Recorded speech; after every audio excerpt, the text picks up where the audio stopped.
Isang mapagpalang araw sa inyong lahat mga mahal na kababayan. Kumusta na po kayo?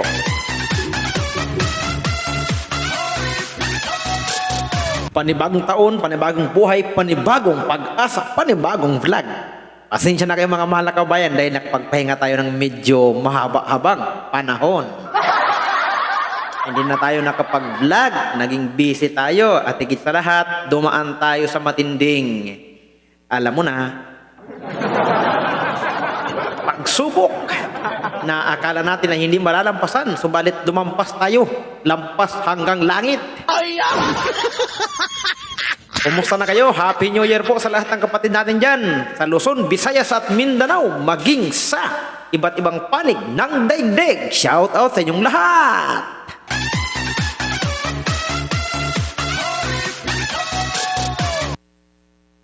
Ano na po ang balita natin mga mahal na kababayan? Pagpapatuloy ba natin ang pag-vlog natin o hindi? Wala tayong magagawa. Pagpapatuloy natin ito. Kumikita tayo dito kahit konti-konti lang. Sayang naman kung titigilan natin to, di ba? Pero babaguhin natin ang niche natin na sinasabi. Di ba? Aalisin natin yung nakikipag-ano tayo online kasi ipinagbawal po sa atin. So, ang gagawin pa natin ngayon ay back to celebrities news tayo, di ba? Para iwas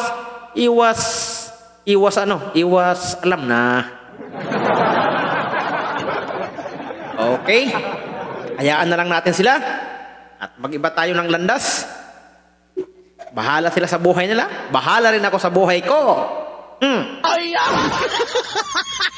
Bahala kayo sa inyong buhay at bahala na rin ako sa buhay ko. Bagong taon, bagong buhay, bagong vlog, bagong pag-asa. Ganun lang naman mga mahal na kababayan.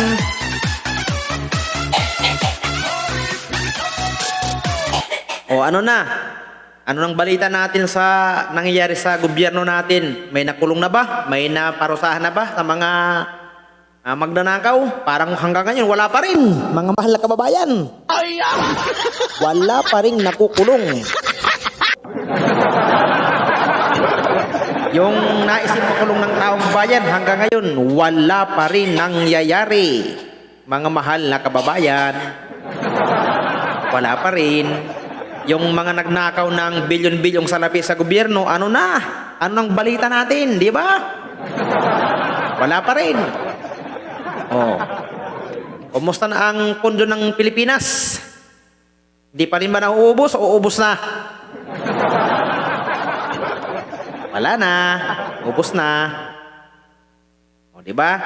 Yan ang mga bagay-bagay na nakakatuwa sa Pilipinas. A lot of fun in the Philippines. Holdafan. Ano pa nga dyan? Karnafan. Ang dami. Nakawan. Di ba? Ilang nakawan ang dito sa Pilipinas.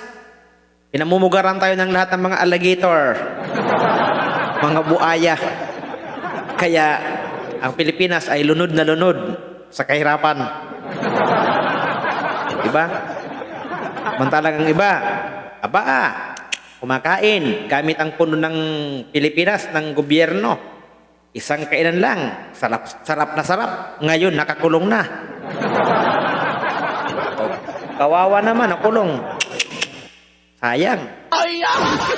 Sayang lang talaga. Hindi lang naiisip na ang buhay ay napaka-eksila lang. Sabi nga, 70 to 80 years old ka lang dito sa mundo. Wala ka namang madadala. Wala. Sige mga kababayan, ito, ginawa ko lang to para makapag-upload lang tayo. Para hindi naman ma-demonetize yung channel natin. Yun lang naman.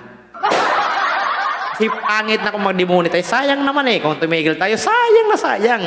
Wala naman tayong kinabibisihan ngayon. Pasensya na kayo. At salamat pala sa lahat ng mga subscribers natin, sa mga kapatid natin dyan, na kahit matagal tayong hindi nag-upload, andyan pa rin sila. Hindi pa rin sila tumitigil. Nakakapit pa rin. Nakakapit. Hindi tayo iniiwan. Shout out sa inyong lahat mga mahal na kababayan. Hanggang dyan na lang at sa muli. Mga mahal na kababayan, Happy New Year sa ating lahat. Sana ay pagpalain tayo ng Diyos sa susunod na taon ng buhay natin. God bless to all of you.